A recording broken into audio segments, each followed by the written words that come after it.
Are you struggling for consistency in your sim racing? Does your iRating look like a roller coaster? If so, we have good news for you. The way to get more consistent is to first understand what you're doing differently than the professionals. And VRS is the answer. With our competitive subscription, you will have the telemetry, setups, tutorials, and everything else you need to fully analyze your driving. Our data packs and the ability to compare your driving with the best in the world will show you exactly where to adjust your inputs, change your driving line, and shave seconds off of your lap times. And our powerful and precise Direct Force Pro wheelbase and precision pedals are being used by some of the world's best drivers. All these champions agree that VRS hardware is not just the best on the market, it's also priced well below the competition. So if you're looking to upgrade to direct drive and the best pedals in sim racing, VRS is your answer. If you want to get better, get faster,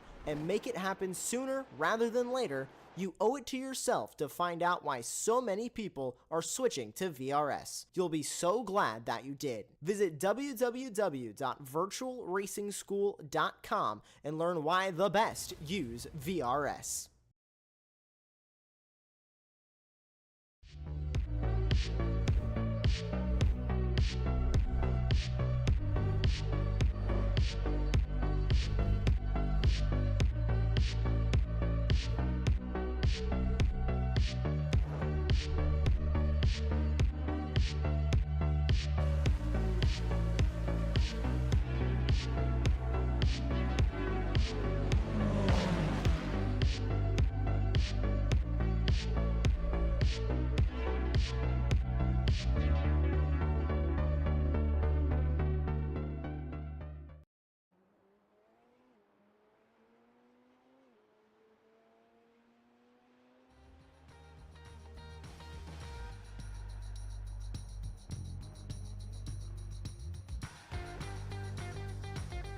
Hello everybody and welcome back to the Radical Racing Challenge here on Apex Racing TV. We're at VIR, one of the best circuits in all of America. It's a glorious track, many corners for these drivers to negotiate in this race, but I think we're going to have a good race on our hands tonight.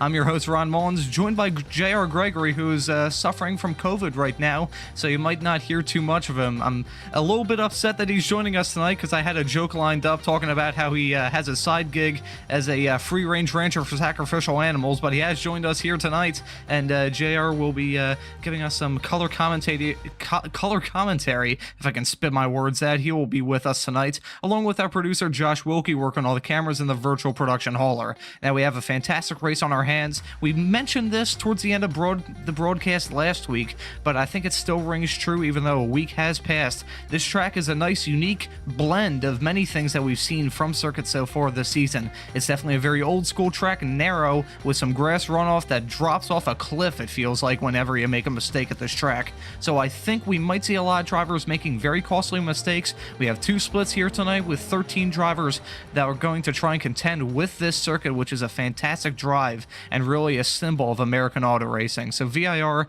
is a really unique circuit. We're in qualifying right now. I think a lot of these drivers are going to make mistakes. They have plenty of corners to work with here, but I think we'll still have some very good racing. It has a blend of some of those fast straight line sections that lend itself very well to how well these cars slipstream past each other, yet you also have a lot of tight and technical corners where we might see some drivers continue to go side by side. I think it's a blend of some of the UK style tracks that we've seen like Oulton Park and Brands Hatch, and I think it's also has that nice American kick of tracks that we've seen like Road America and even Spa for that matter. It's not American, but it's still very fast circuit. One of the fastest in Formula 1 and one of the fastest that we visited this season. So we're in qualifying right now. We're following Ben Blaustein, who had a massive snap there, hit the curb quite badly, got himself all kinds of crossed up, but he managed to keep it going. He is about to set in a qualifying time right now as he goes towards the far end of the circuit, about to enter what used to be Oak Tree. Thanks to a lightning strike many moons ago, it's now Oak Ash at this point. So he's going around that corner right now, had a big snap there,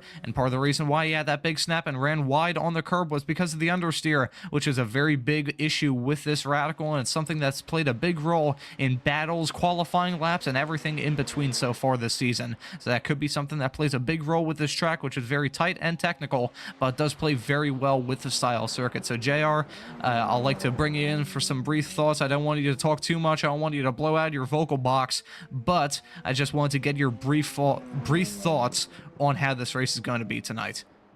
Well, I'll tell you, Ron, as is always the case here at VIR, some folks call the American Nordschleife. That may be overstating a little bit, but certainly that uphill S section has a Nordschleife feel that has to do somewhat, I think, with the danger around here. You talked about flying off the grass over a cliff, and that's certainly the case at South Bend. But I think there's a couple critical areas here that we're going to need to keep an eye on. First of all is the exit from the 11-12 complex. They still call it Oak Tree despite the loss of that iconic tree that stood there for so many years, but you have got to get a good exit there. And this new scan of VIR has thankfully included the extra runoff coming out of Oak Tree. We're going to see Kyriakopoulos go use that runoff right now. That used to be dirt there, so exit quite a bit larger. So you're gonna need a good exit out of Oak Tree, or you're gonna be a sitting duck due to the draft down this long back straightaway. And I would say the same thing about turn 17 and 17A. You got to get a good exit of out of Hogpen. It's a little tricky. You got to get on the gas as quickly as possible. We're going to see Friedrich coming through that section here in just a moment. But same situation. If you get a bad exit out of Hogpen, the guy behind you gets a run, you'll be a sitting duck for a dive bomb on that front straightaway. And we are going to see some bombing here. And let's see what Friedrich does with this critical exit. Looks like he got a pretty decent run. You got to drift it a little bit as he heads toward the start finish. But I think we're going to see some awesome racing today. Difficult to pass, so watch out for those dive bombs, as I said, into turn 14 and into turn 1 off the straight.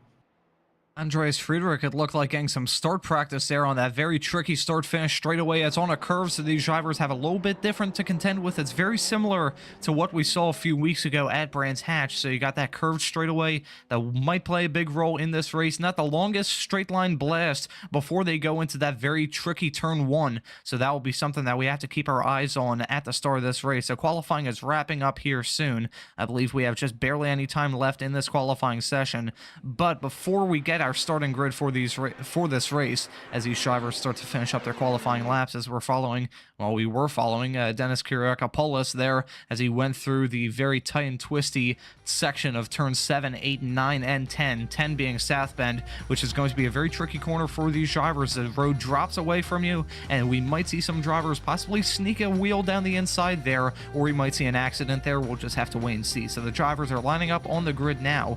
I think we'll get the starting grid here momentarily. But one very tricky corner that we haven't mentioned so far is going to be turn 14. That's the heaviest braking zone on this track. We'll have to wait and see. So we got the starting grid now. It's James Berry and Miran Ayani lining out your front row. That's the first time we've seen those two completing the front row. Certainly not the first that we've seen of those drivers. They're usually up towards the front. Now we have Ordirias. Sorry if I butchered that pronunciation. He is in P3. That's a new name to the series. Chad Fox in 4th. Josh Brain in 5th.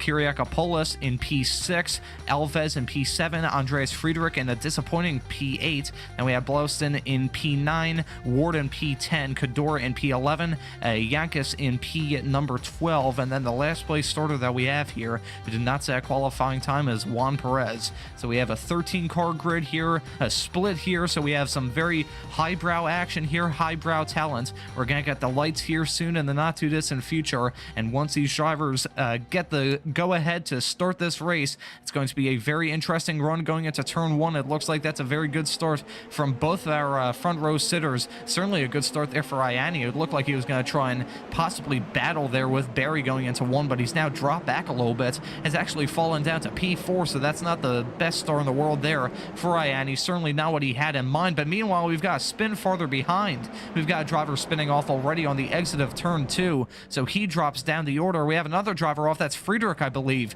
who goes off at the NASCAR bend, makes a very simple mistake there. That is a very tricky corner to get right. You're trying to scrub off speed while veering farther over to the left, so that's a very tricky corner, and definitely one that we see a lot of mistakes from in real life and in sim. And unfortunately for Andreas Friedrich, who started this race in P8, it catches him out very early on. So right now, James Berry leading the grid right now. He has a pretty comfortable lead right now, but certainly many things can change just in a lap at this track. It's a very long circuit, 1 minute 40 lap times, which I believe is one of the longest fastest of the races that we've seen so far this season, really only rivaled by tracks like Road America and Spa. So it's a very long circuit, a lot can change in a lap, but right now Barry is staking his claim on this race.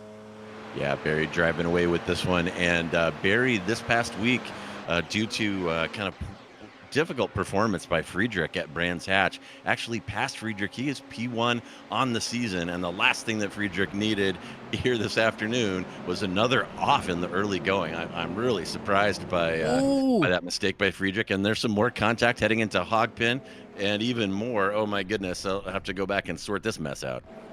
That's the tricky corner that we outlined right before we got the starting grid. Hog Pen, one of the hardest braking zones, the hardest braking zone on this entire track. And it's a corner that we see a lot of mistakes on in real life. It's, yeah, that slight little veer off going into the braking zone, having to scrub off so much speed getting into that corner. So we saw there Josh Bray in the number 6 car. That catches him out very early on in this race. So he drops down to the back of the field.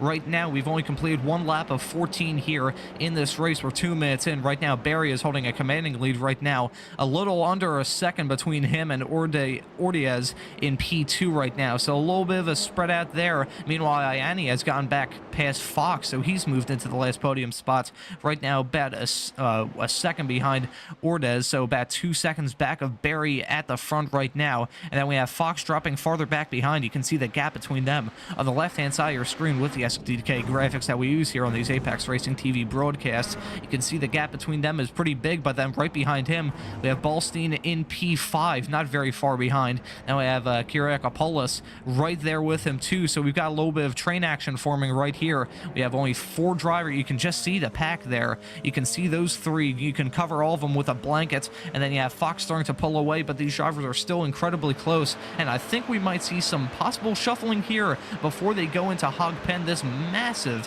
back straightaway, which even with the mistakes that we've seen from some of these drivers, you can see on the left-hand side of your screen, sorry, the right-hand side of your screen with the track map, the entire field was on that straightaway just for a brief moment. So it shows you how long the straightaway is at this VIR track, and it's going to play a massive role when it comes to slipstreaming past your competitors, and even just catching up to them as well. It's one thing to catch up to a driver, it's another one to pass. So I think we might see some nice can-mass action here, and one thing that we haven't mentioned on this broadcast yet, that we kind of beat as a dead horse on these Radical Racing Challenge broadcasts here on Apex Racing TV, is the tire management that plays a massive role into these races. Plenty of times we see drivers battle very early on and just beat the crap out of their tires, and it gets so bad that towards the end of the race are basically a sitting duck, and at a track that's as tight and twisty and technical and abusing of the equipment as VIR is, I think we might see some of these drivers really try and take care of their tires in the early stages of this race.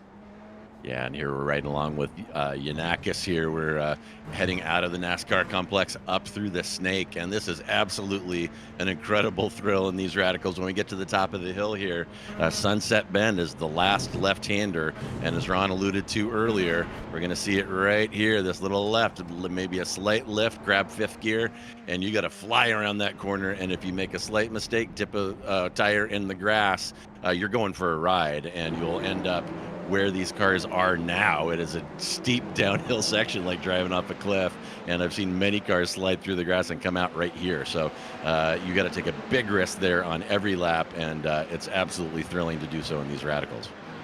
One driver that's taking a big risk right now is your second place runner of Ordiaz right now. He just set the fastest lap of the race out, 1:41.5, so he is slowly closing in that gap.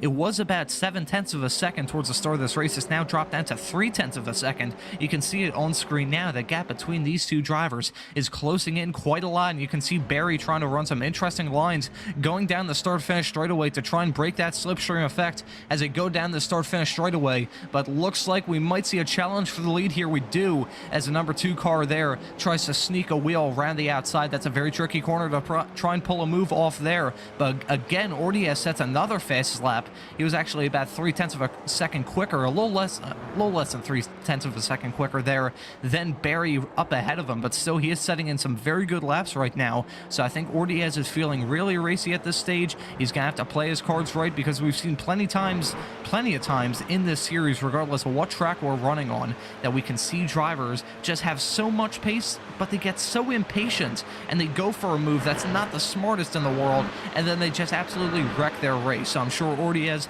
is looking for a way to get past, but I think he has to play his cards right, because right now, as you can see, as that gap is slowly closing in still, he has a very fast race car right now.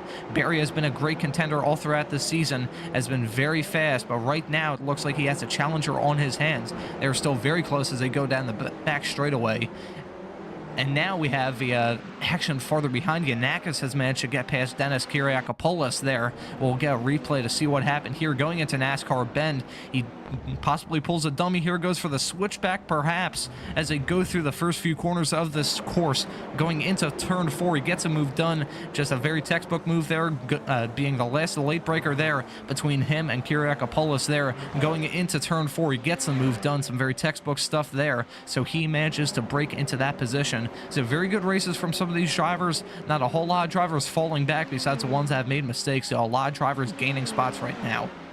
Yeah, especially Yanakis, who we just saw with that awesome move on Kyriakopoulos. Very unusual to see a move right there in that particular part of the NASCAR complex. Caught Kyriakopoulos unawares and just stuffs it inside there. And Yanakis has now moved up 6 from one position off a qualifying DFL. So Yanakis climbing the ladder and looking ahead to his next victim, Blaustein. And how far is that? About 1.4, it looks like, for my timing tower, ahead to the next driver. So he has lit the fuse. Can he maintain that pace for the whole race? Meanwhile, as that's going on, the driver that has dropped back the most is Brain, currently running in P12. It's quite fitting on the broadcast that we have here for the Radical Racing Challenge on the same time as in the same time as well, the same week as Halloween, that we have a driver named Josh Brain. So it's kind of fitting there, but he hasn't had a very good race right now. 21 seconds behind, got caught up in that incident there on lap 1, so he has dropped back like a rock, currently running 21 seconds behind your leader Barry, who is still getting tailed right now by Ortiz. Right now the gap is down to about a quarter of a second, slowly closing in there. We possibly could see a pass here as they go into turn 14, just not close enough, but he still closes in even more. It's less than a car length separating these drivers, so maybe we'll see a pass here coming into turn 1. There's not a lot of whole time to play with this series. These races are so short, so unbelievably short compared to most of the stuff here on Apex, but it's jam-packed with action. So if you find this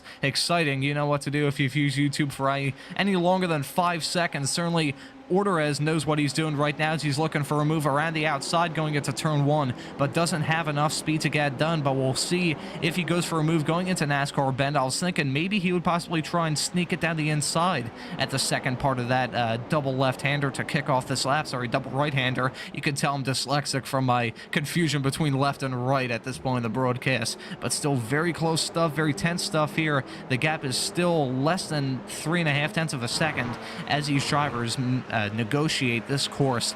It's incredible stuff that we're seeing right now. It's a nice game of cat and mouse, and it's really a game of wits, because mental games are such a big and important component in these Radical races that we'll see these drivers just try and play with each other more than anything else. We might see some flashing of the headlights, maybe some drivers just trying to stick behind and keep themselves in the view of their competitors' rear view mirrors. It's a nice little thing that these broadcasts have here. Lots of drivers playing mind games with each other. But right now, Kadora's had some kind of issue. He's dropped out of the race. He is towed back. So he is currently in P13, was running P13 before. So not a lot of changes there. Not sure what happened. Possibly an incident. We might get a replay here soon, as we're not going to get a pass, I believe, going into turn 14. So we'll take a look at that replay now here with Kadora going into NASCAR Bend.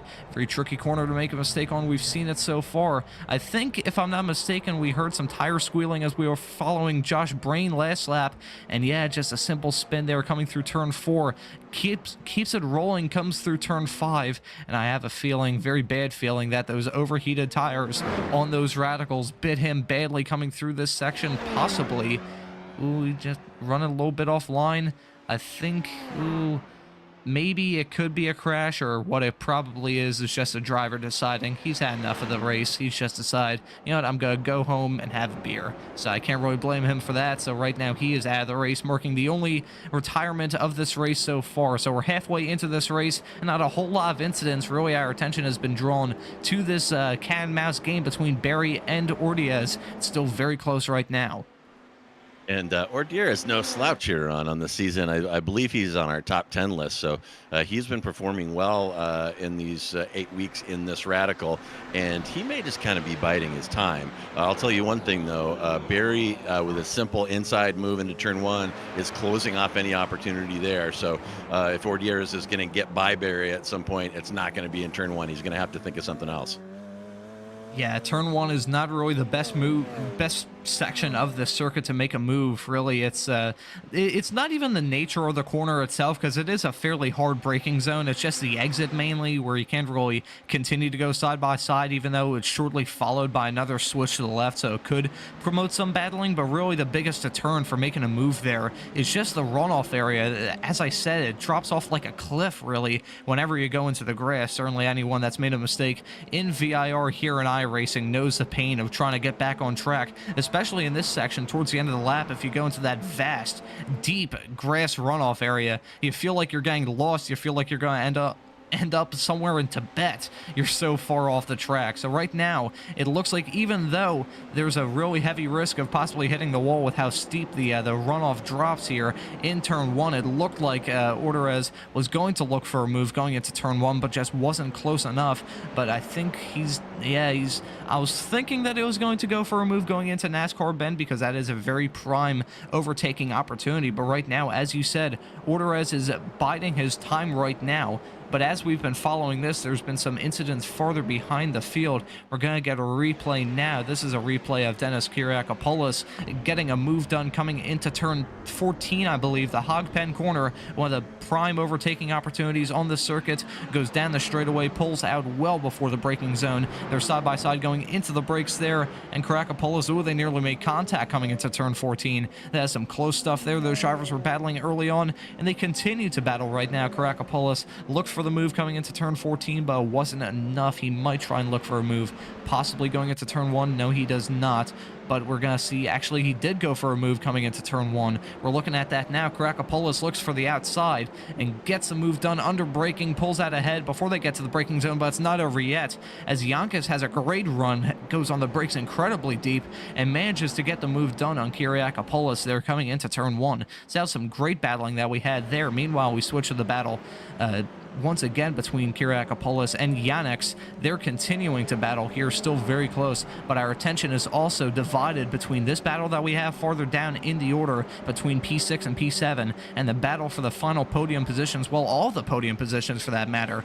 Barry, Ordiez, and Ayani right now are separated by about 1.2 seconds. So that's incredibly close. Speaking of incredibly close, Kyriakopoulos is looking for the move done, looking to get the move done going into turn 1, but just isn't close enough yet again. So this battle continues to heat up between these two drivers. Yeah, we have not seen that one work so far on. It seems a pretty easy matter just to move over slightly, cover the inside. You don't sacrifice that much exit speed by taking that shallow entry. So I think the better passing opportunities are in different areas of the track, as we saw Yanakis just kind of giving a braking lesson in these radicals every time Kyriakopoulos gets close to him. Yanakis is able to outbrake him. So great drive by Yanakis, and again, he is our hard charger right now, sitting at a +6 in his current position of P6. And yeah, back to the front here. Here's Ordiez looking at the back of Barry. Yanni has caught up, and Ordiez now only has 5 laps remaining to make something happen. It'll be interesting to see what he decides to do. This race has flown by so far, but I think there's still plenty to play for, as we're seeing some racing action here between the two drivers running up towards the front. The gap got down to less than 0.2 before they went on the brakes coming into turn 14, but that gap spreads out a little bit more. Meanwhile, with those two battling hard, we see the battle here between Yanakis and Kyriakopoulos there as they continue to battle, still extremely close. But I think as these drivers continue to battle, we might see Ward possibly come into this fight as well. They're a little bit farther behind right now, about a second behind Kyriakopoulos right now. But I think with how long there is left in this race, I mean, 4 laps at any other track isn't a whole lot, but at a track like this, which is so incredibly long, there's so much to play for. And if there's any sort of tussle between these drivers with how hard they've been battling, which is very likely, we might see some kind of contact here in the not too distant future as they continue to go. They went side by side coming into turn 1, but yet again Kyriakopoulos can't get the move done on Yanakis. So right now the battle continues to heat up with these drivers. Meanwhile, the battle up towards the front that we were watching, I was going to say that Ianni might get involved in this fight as well. If Barry and Orderez start to battle even harder, definitely we'll see some elbows break out towards the later stages of this race. You can see Orderez is so incredibly close to Barry. I'm shocked that there isn't dirty air effect on that car, but right now they're still incredibly, and I mean incredibly close. This is probably the closest lead battle that we've seen all this season, so it's been some great stuff to watch so far. And if you're in the mood for some radical racing action here on Apex Racing TV, you know where to find us. Same time on Apex Racing TV in 1 week's time for week 9. That'll be an incredible race here, as we've seen so many great races this season. We've seen great battles, and this is one of them, as Orderez looked like he was going to go for the move around the outside coming into turn 14. That's not the smartest move to pull off in the world, but meanwhile, farther behind, a driver did get the move done of Fox. They got the move done on Ballstein. Meanwhile, Kyriakopoulos and Yannick go side by side coming into turn 14, and as I said not very long ago, that if these drivers to continue to battle hard, Ward could get involved in this fight. And look at that gap. That gap has cratered. It's now down to less than a half a second separating those two drivers. And meanwhile, Friedrich has gotten involved in this fight. This might become a 4-car battle here towards the later stages of this race. Meanwhile, up towards the front, Orderez has gotten the move done on Barry. I'm not sure, maybe he got that move done coming into NASCAR Bend. You can see that Barry is spread out a little bit. Meanwhile, Friedrich goes off there coming through turn 1. He makes a mistake, his second mistake of the race. It's such a crying shame. He's made 2 mistakes in this race. Both have been very costly, and as he could have eyed up possibly a P6 finish in this race, he makes another mistake that cost him dearly. Yeah, maybe we can get another look at that move by Ordieres. He's definitely sniffing around and biding his time. Looks like he got something done here on lap 14, and meanwhile Ianni now sniffing around behind, and he might have a crack at Barry here, as Barry has been busy defending against the onslaught of Ordieres. We're going to get a replay to see that pass here. Thank you very much, Josh. Yeah, going side by side to turn 1. It's, ooh, they made contact for sure coming into turn 1. That was incredibly close, possibly a little bit of netcode contact there.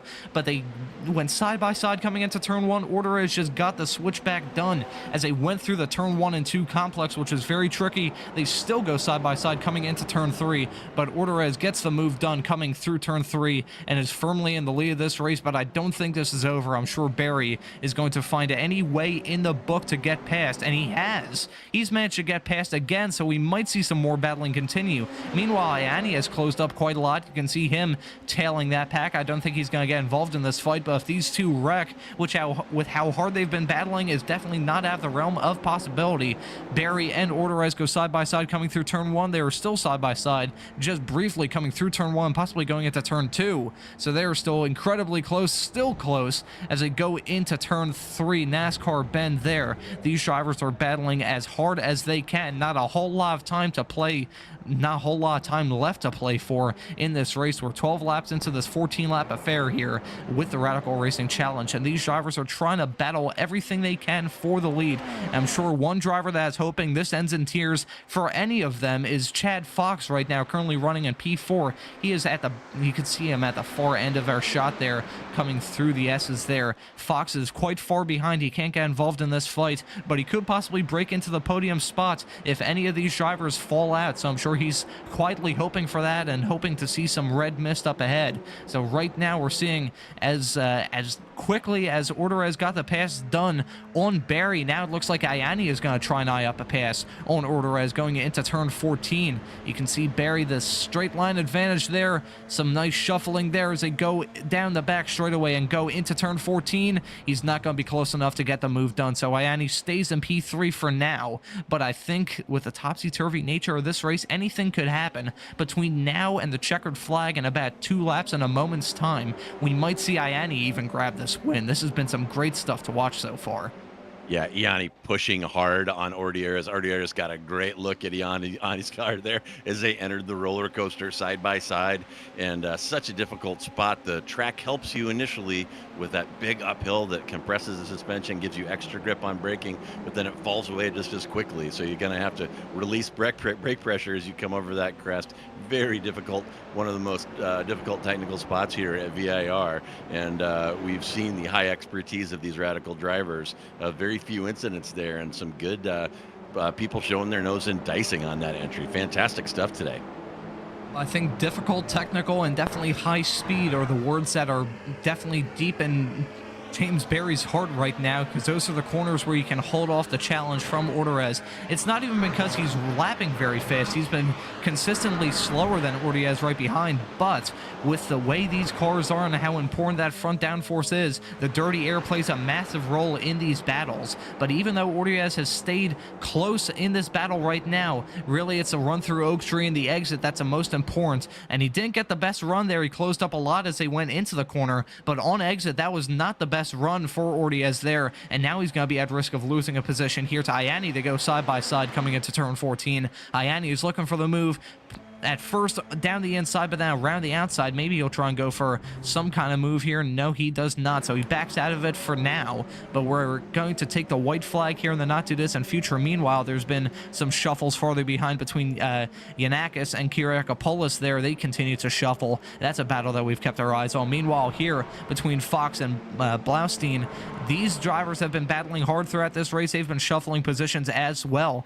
and if the lead pack here comes to blow, they will probably be fighting for a podium position here. But meanwhile, we've got a fight for the win here between James Berry and Ordieras coming through turn 1. They still are side by side as they enter turn 2. They're still side by side exiting it. Ordieras is blinking. My bad Northeastern Internet there playing dividends in me calling this battle, but Ordieras gets a move done. Berry runs very wide coming through turn 3. He runs very wide coming through NASCAR bend and loses that position at a very inopportune moment. James Berry is going to have to muscle that Radical SR10 of his to try and get the move done. I wonder, maybe it's just from my perspective, but I can see Ordieras' car blinking quite a lot. Maybe this is, yeah, we get word from our producer Josh as blinking for him as well. So maybe an internet issue could be the reason why James Berry, I just saw a piece of bumper for some reason fly off of his car. We were seeing some very strange things here on this Friday Radical broadcast, but right now we're seeing Ordieras possibly pull away from the from Berry behind to take a win, but it's not over yet. Berry trying to focus as much as he can on the exit coming out of Oak Tree. It's such a vital corner. Meanwhile, Ordieras is doing the slipstream brake technique. I don't know what I just said. He's serpentining down that back straightaway to try and break that slipstream effect, but Berry is going for the move. That's a very tight move there. That's very close. I mean, contact again coming through turn 14. They continue to be in bang with each other, but Ordieras he holds off on that position for now. So it's going to have to be a big dive from Berry or a great exit coming out of this final corner. If that happens, which it hasn't, it's going to be a nice and very hard-fought win here for Ordieras, blinking his way across the finish line to take a victory here, just barely over James Berry. Meanwhile, we got a photo finish farther behind with Chad Fox, who holds on to P4. But we have Ordieras, Berry, Iani completing your podium in a fantastic race that we just saw here at VIR.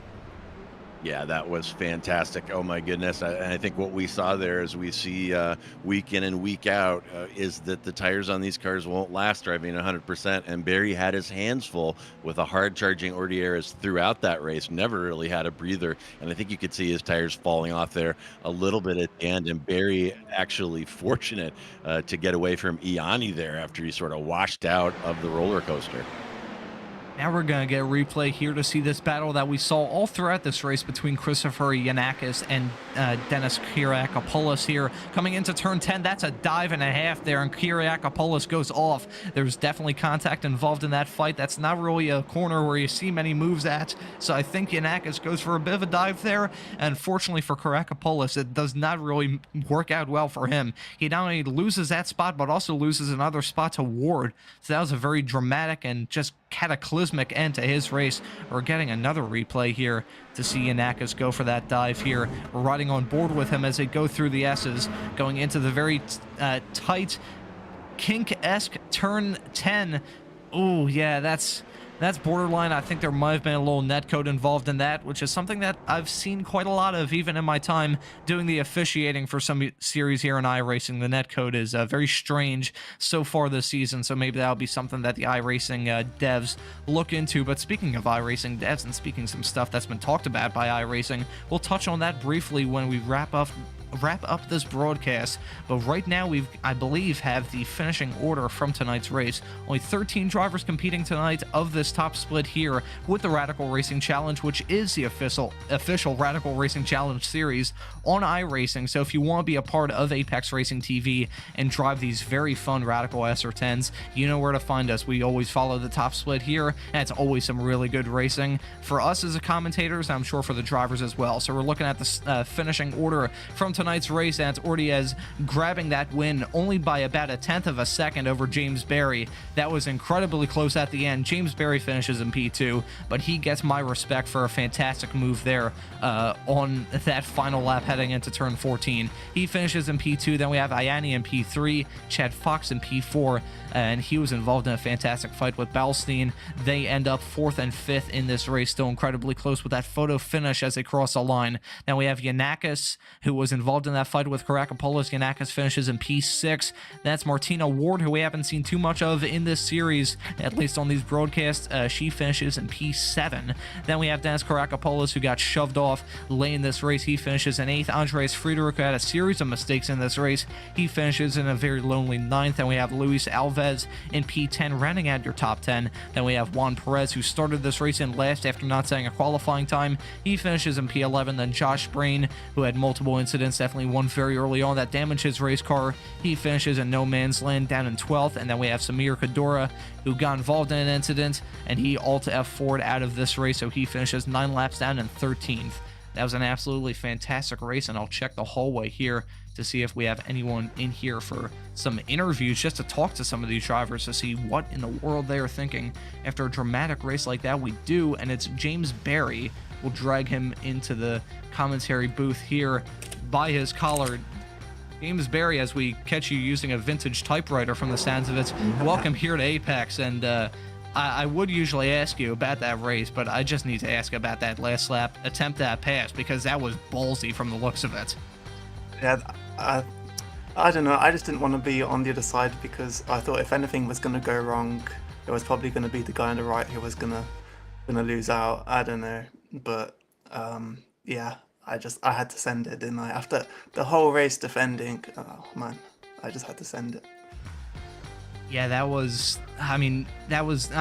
you took home the silver medal in this race, but you definitely get the gold star award for that absolute dive coming into turn 14, which was a very important corner. One of the only overtaking opportunities that we saw you use throughout this race. Could you talk the viewers through the real difficulty to pass at a track like this? I don't know, I think you should ask Tono, because he was the one trying. I guess it's the run out of Oak Tree Corner. You need to get good traction out of there. And if you're close enough, then you can get the run. And at the end of that straight, it's a real tricky braking zone, and Tono placed his car really well at the end. So yeah, it could have gone either way, to be honest. That was an absolutely ballsy send that we saw from there. I felt like I was doing some untimely yodeling as I saw you go for that move, mowing the grass, entering that corner. So that was a very gutsy move from you there. So we've seen you a lot up towards the front of these broadcasts, but I don't believe you've taken a win on these broadcasts. But despite that, you're up towards the front of the standings. So how do you feel about your chances next week? Which, if I can pull up my schedule here real quick for the other Radical series, I believe, if I'm not mistaken, we will be running at Jerez. Yes. Thank you for that, Jerez. That will be a very interesting race. We saw some great racing action there last season. So how do you fancy your chances there? Well, I was just telling my dad yesterday that the last time I drove Jerez was on the Nintendo 64 in F1 World Grand Prix. So I'm going to have to learn the track, but I'm sure I'll be quick enough and we'll go for it again. And yeah, I really do want to win one of these races. I can't believe I didn't get that one. I think one issue that you might have in terms of learning that track is with how old the game that you learned the track first off with. You probably can't rely on the same pixel as your braking marker. So, James, thank you so much for joining us in this broadcast. Anyone you'd like to give thanks to or shout outs? Shout out Tono, shout out Myron for the great race there. There you go. That was a fantastic fight. We hope to see you in some more fights. We've seen you in some great battles throughout the season, so hopefully that continues in Jerez. James, thank you so much for joining us. We'll see you next week. Cheers, thanks guys. It was James Berry joining us, and we'll get some words here from Dennis Kyriakopoulos, who joins us in the commentary booth now. Dennis, thank you so much for joining us. We saw you involved in that great battle from start to finish. How was the race? Hello everyone. Yeah, no, it was a great race, a lot of action, but of course after the last lap I can't help but being disappointed. Yeah, that was a very unfortunate incident that we saw there with the dive from your competitor going into turn 10. That's not really the smartest move to go for a move there, so unfortunately it caught you out badly there. But this track is really, it's so old school in the way the track is, and you definitely saw that with a runoff area. And I just wanted to ask you about the runoff area on this track. When you make a mistake or get involved in an incident like you did there, how frustrating is it just to try and rejoin the track? You know how the iRacing updated the surface of track, so now it's a lot more grippy. So it's easier than before, but of course when you do a race that competitive, you know that when you run off, your race is almost over. I can definitely understand your frustration after a very unfortunate incident there, but we're seeing you try again and again for that move coming into turn 1. And could you talk us through what made that attempt at a move coming into turn 1 so difficult? Yeah, so Yanakis defended really well. He was going on the inside every single time. The last one time I managed to overtake him in the last lap, in fact, and where we touched a little bit, he lost balance and I was able to overtake. But after that, I think he was a bit frustrated that I finally overtook him on last lap, and that's why he did this impossible dive. Because in that situation where he did the overtake, it was really 80% chance that we end up in an incident. Yeah, from my perspective, at least, doing a little bit of officiating here on iRacing, I probably would have dropped the hammer on that dive. It was a dive and a half, really, coming into turn 10. That's not really a move that you see overtakes that. We're looking at a replay of it again here, and just it's a very unfortunate incident, but you still had a very good race. How do you fancy your chances at Jerez? Sorry, what's your question? How do you fancy your chances in 1 week's time at Jerez? I have quite a lot of time to practice for the next race, so I'm really hoping for a good result next week. Fingers crossed, and fingers crossed you don't get caught out by a very unfortunate incident on the last lap 2 weeks in a row. So Dennis, thank you so much for joining us. Anyone you'd like to give thanks to or shout out? Yeah, my wife that was watching the race for once. There you go. Happy wife, happy life. Dennis, thank you so much for joining us. We hope to see you in 1 week's time. Thank you, Ron. Bye-bye. Bye, everyone. That was Dennis Kyriakopoulos, who had a very dramatic race from start to finish, got involved in a battle and got involved in an incident very late into this race. So, unfortunate for him, you could tell the frustration in his voice. It's unfortunate to have incidents like that, but these drivers are battling incredibly hard, and stuff like that happens in racing. It's all just part of the game. So, JR, I'll ask you one quick question before we wrap this broadcast up. How do you feel the racing is going to be at Jerez? It's just from my own experience there. I think we're pretty likely to see a light field there. It's getting late in the season. People do not generally speak fondly of that track. Excuse me, in my experience. And I guess the one saving grace is that we will be racing on the moto layout, which will omit the horrific chicane there coming onto that before the pit entry. So there is that going for it, but I can't imagine. We had a pretty big grid here, 26 cars, 2100 GMT for our broadcast, and we're definitely not going to see that many cars. I'm pretty confident in saying that. Yeah, thank God we are running on the Moto layout. That chicane there was introduced after the tragic events of Imola in 1994 and was named after Ayrton Senna, which for me personally feels like a disservice to the man's name. To have such an awful chicane named after such a fantastic racing driver feels like a slap in the face more than anything else, but thankfully we are running on the Moto layout. We'll see how the participation is in 1 week's time, but I think even if we have a small field, I think we're still going to have some racing action from start to finish, so I think we have plenty of racing action to look forward to here on Apex Racing TV. We just saw the ARL Prototype Championship earlier today here on Apex Racing TV. We also have some Rikmatech races on Monday. I believe it will be the Rikmatech World Challenge, if I'm not mistaken. Actually, no, it's a Rikmatech Sports Car Series. I should know this since I do the officiating for that, but oh well, I have short-term memory loss. That's my excuse for the reason why I forgot what series was running on Monday. And then we also have some Ray Esports action, some Weekend Warriors action throughout the weekend. And in a few moments' time, in about 10 minutes, we'll see the late Apex this week, starting at 6 o'clock Eastern Time. I'm not sure what time it is. I believe it's 2200 GMT, so if you'd like to see some discussion about the world of sim racing, whether it be the rain hints that iRacing dropped in their press release earlier this week, or whether it's Sam Fitzpatrick talking about how to insulate a home with canned meat, which is something that I heard that they were going to talk about this week, so I'll hold them to that later on this evening. But I think that'll just about do it here for tonight's racing action from the Radical Racing Challenge. I hope you enjoyed watching it at home. So for myself, Ron Mons, J.R. Gregory, who I hope will feel better in 1 week's time for Hareth, and Joshua Wilkie working all the cameras, showing all the replay, and turning everyone's knobs in the virtual production hauler, I say thank you all so very much for watching, and we hope to see you in 1 week's time.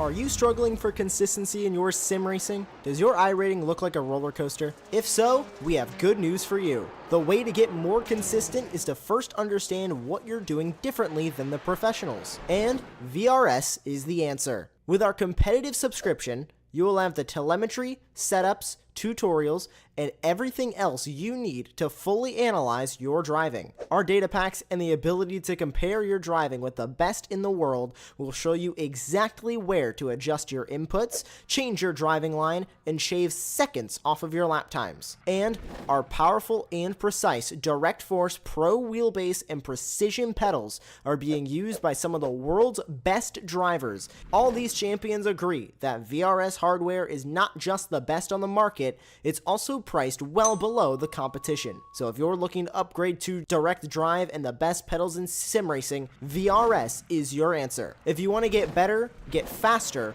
and make it happen sooner rather than later, you owe it to yourself to find out why so many people are switching to VRS. You'll be so glad that you did. Visit www.virtualracingschool.com and learn why the best use VRS.